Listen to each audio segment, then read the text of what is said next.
The Hidden Hindu, Book 1 of the Trilogy, by Akshat Gupta. Chapter 14, Deathless Warriors. The other partner had nearly cleared the front gate when only Virbhadra and two of his men remained to be conquered. Dr. Shahista showed some courage and started untying Om again. Sensing that, the old man ordered LSD to kill both of them and bring Om to him alive. LSD sarcastically smiled again, and then aimed at Dr. Shahista and Dr. Batra, who with both her hands, and shot simultaneously. Dr. Batra could save himself because of his faster reflexes, but the second bullet found its target, only not the one for whom it was intended. Dr. Shahista had her eyes on Om on LSD, and LSD on Shahista. So Om had a moment to react before she shot Shahista. Om had replaced himself with Shahista unintentionally in a bid to save the selfless savior. The bullet hit Om's back. Both Shahista and Om fell to the ground at a distance from each other. LSD realized that she had committed a huge mistake. Page won't turn. By shooting at Om. Without thinking about it, she aimed at Shahista once again. Om lay on the floor watching helplessly, wincing in pain. After a moment, Dr. Shahista was shot in the chest. Premiel entered the passage room, passing through the kitchen to reach the interrogation room through the hidden passage. On the other side, the main door to the interrogation room was too weak to bear another kick now. LSD held Om by his collar and dragged him towards a wall, looking around for Dr. Batra at the same time. Out in the corridor, Virbhadra fell back slowly, hitting the kitchen door as the man entered the building. Premiel entered the password to unlock the door to enter the interrogation room. A few bricks fell inside the interrogation room where LSD waited for Premiel to arrive, and Om Shahistri bled heavily. The man went for the final kick just then, and the door came apart. Everyone in the room stood stupefied as they comprehended the face that entered. The face was one of the images that had an imprint on Om's memory and thereby had appeared on the screen. He was the man Om had claimed to be searching for 1,000 years. He was an epitome of the past standing abreast with the present, fully equipped to look time in its eyes. He was Parashurma. His face had on it the rage of fury of Lord Shiva. He had big eyes that hid nothing and strong hands capable of lifting a mountain. From the other end in walked the other partner, another person back from the death, Ashwathama, as they all knew him. Virbhadra saw him and immediately knew that he had seen him in Om's memories of Ashwathama and Subhash Chandra Bose. Virbhadra, terrified, ran towards the chamber of the old man. Parashurma saw Om bleeding and a hostage in the hands of LSD, and his eyes burnt with rage. He lifted his bow to shoot at her, just when the bricks fell and the door opened. Behind LSD, Premiel walked in, ready to attack Parashurma. He rushed to get in front of LSD, took aim, and shot at Parashurma. Before he could have shot LSD, Parashurma missed the target as he defended himself. Meanwhile, LSD entered the passage room and dragged Om along with her. Om felt an immense pain and found it impossible to stand. Dr. Batra saw it all, and he hid behind a stainless steel operating table. Both Parashurma and Premiel shot at each other, but in the ambush, Premiel had managed to rescue LSD and Om. He ordered LSD to press the button that closed the door, which could then not be opened from outside. LSD pushed the button. Premiel ran towards it to make it to the door. Parashurma knew that this was the last shot he could take at Premiel, so he lifted his axe and threw it at the door, screaming and wild with anger. The aim was perfect. The strength with which the weapon was thrown was enough to cut Premiel into two halves, but before it could hit him, the door slid closed, catching the weapon in the slit of the opening. Parashurma ran towards the door, but knew that it was too late. Primo crossed the hidden passageway, followed by LSD, who dragged Ohm. They reached the kitchen and kept walking to the corridor to advance to the old man's chamber. They saw Verbudra coming towards the kitchen's corridor, heading to the same place where they intended to reach. Verbudra saw them too, rushing out of the kitchen with all their arms and ammunition. He followed their gaze to see that Ohm bled and marked their trail with blood gushing out of him. Verbudra stood stupefied at the scenario. Something inside him compelled him to take aim at Primo, a gut instinct. He had learnt from experience that gut instincts are to be followed always, so he grabbed his gun and aimed it at Primo. "What are you doing? Who the hell are you?" he thundered. His voice echoed in the glass corridor for some seconds before fading away. Primo replied to this by aiming his weapon towards Verbudra too. LSD gestured at Primo to put his gun down, but Primo refused. LSD then lowered his gun with her hand slowly. "Verbudra, we are a part of your team. We are taking him to Nagendra, sir. Please come along." "How did he get injured, and who is Nagendra?" Verbudra asked, raising an eyebrow. "A man attacked us all inside the interrogation room and tried to kill him. We somehow managed to save him. There is no time to explain the rest. We should first reach a safe spot before sorting things out between us. For now, just know that we are on the same team. Believe me," LSD replied, concealing her expressions. Ohm heard every word LSD said, but he did not counter her. He was in too much pain to talk, and also he knew that on knowing the truth, Verbudra would attack them. Ohm also knew that Verbudra stood no chance of winning against these two skilled fighters, so he decided to remain silent for a moment. Verbudra nodded at the theory served to him and accompanied them to the chamber. Verbudra now held Ohm and assisted him in walking. The time lost in talking to Verbudra had reduced the distance between them and Ashwathama, who was now just a turn behind them. Parashuma, who had to cover the longer corridor, was on the run. In the chamber, the old man looked at the screen for the last time to calculate how much time they would all take to bring Ohm there. Then he powered down the screen and decided they were 3 minutes down. He then moved the screen sideways to reveal a lock code pattern affixed to the wall behind it. He pressed a few buttons on the keypad of the lock screen. Suddenly, a few cracks surfaced on the 3 of the walls, excluding the ones containing the entrance door and the exit door. He then pressed a few more keys, and the cracks emerged, and numerous doors on all sides, opening in different directions and into long, dark passages. As the walls parted and the doors appeared, one of the marble tiles on the floor, 8 feet by 5 feet in size, descended below its level and moved horizontally under the adjacent tile to reveal a staircase that was hidden beneath the floor. The old man had safely wrapped the book in blood-red cloth, which he now hid inside a bag, along with some medicines and a few other books.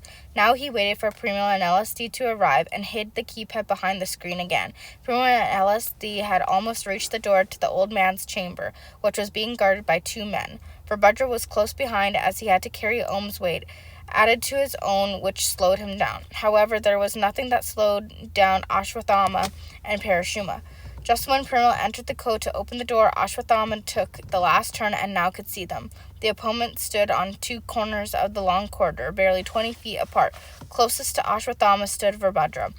Ashwathama aimed at Verbudra, who held Ohm, and started walking toward Primo and LSD cautiously. Verbudra, LSD, and Primo stood clueless, their backs toward Ashwathama, but the security guards saw them and began shooting ferociously at once. Verbudra, LSD, and Primo were altered and realized how close the danger had been. Ashwathama's target had shifted to the guards now. As he shot one of them in the head, a bullet from behind him cleared the other's chest. He turned around to find Parashuma lowering his weapon after the successful shot. Meanwhile, Primo and LSD entered the chamber and began a series of attacks on their foes from the inside. Verbudra, under the impression that he fought for the righteous, laid Ohm down against the wall and bravely fought to save Ohm and the other team members.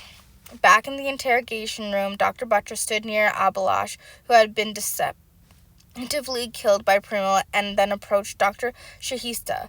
He cried bitterly at the loss he was witnessing.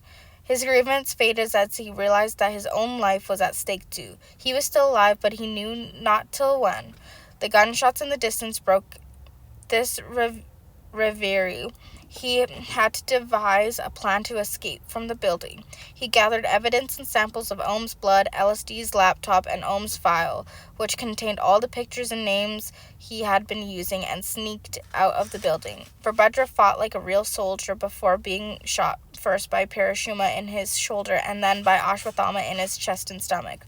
He fell into Ohm's lap, looked above his face, and apologized for failing to save him.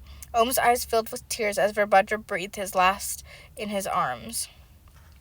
LSD streamed from inside the chamber and banged her fist on the door that separated her from Ohm and Verbudra. She looked at Verbudra and desired to see him for the last time, but Primo held her back, since he knew that the enemies weren't far away. Since Ohm was shot with his blurred vision, he saw Nagendra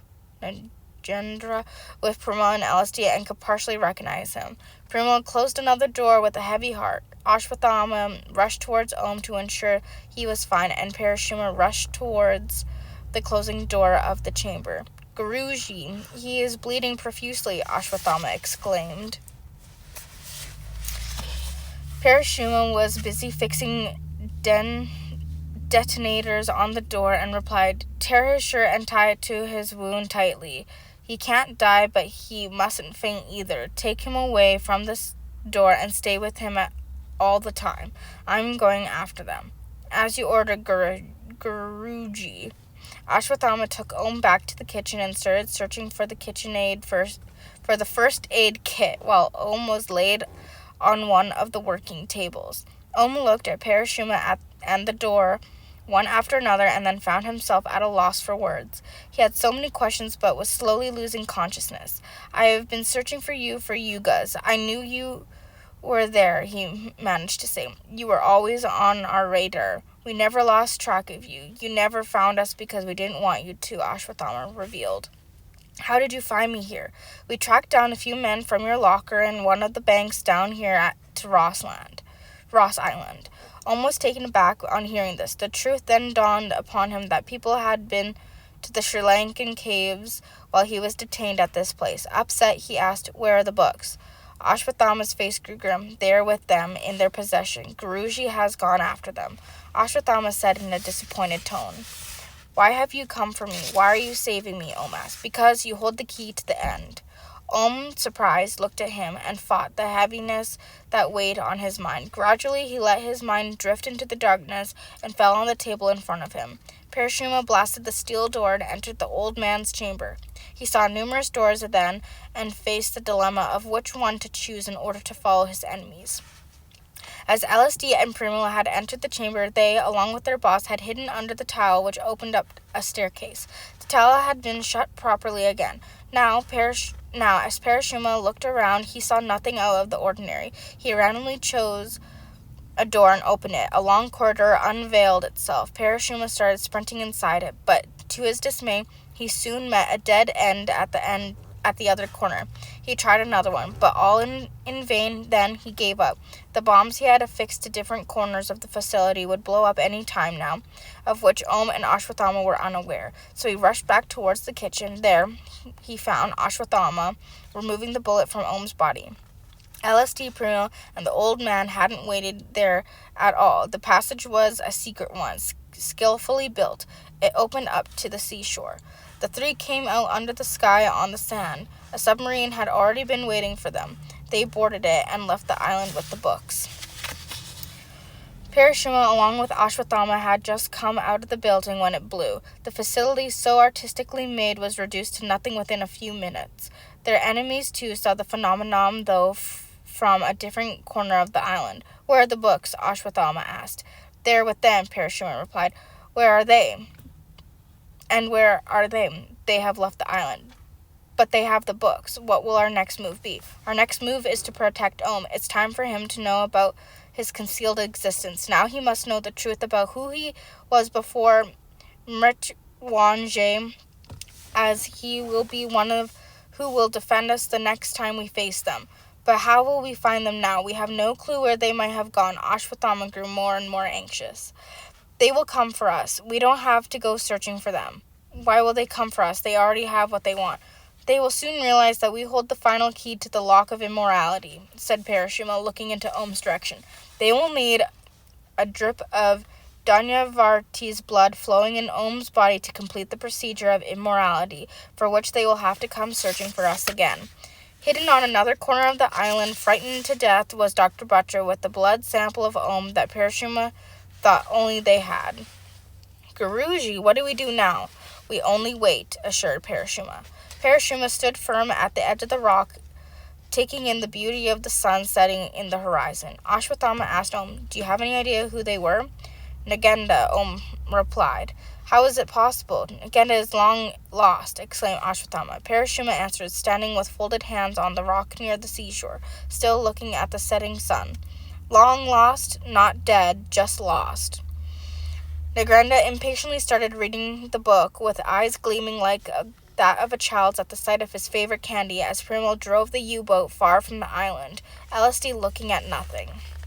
Far away in the sky, the sun was setting, taking away with it the bright blue sky, leaving behind darkness. By dusk, Parashuma and Ashwatthama stood near the sea above the rocks, waiting for another wave to hit it, as the one they had just passed had failed to break it. Year 2041. Dr. Butcher spoke instantly as Prithvi stopped for a while to have a sip of water from his own water bottle, which he had in his bag. How do you know all of this? Who are you? Why are you searching for Om Shahistri? Prithvi quenched his thirst while hearing the new set of questions from Mrs. Buttra, and replied calmly, looking into her eyes after putting his bottle back in his bag, because he is my father.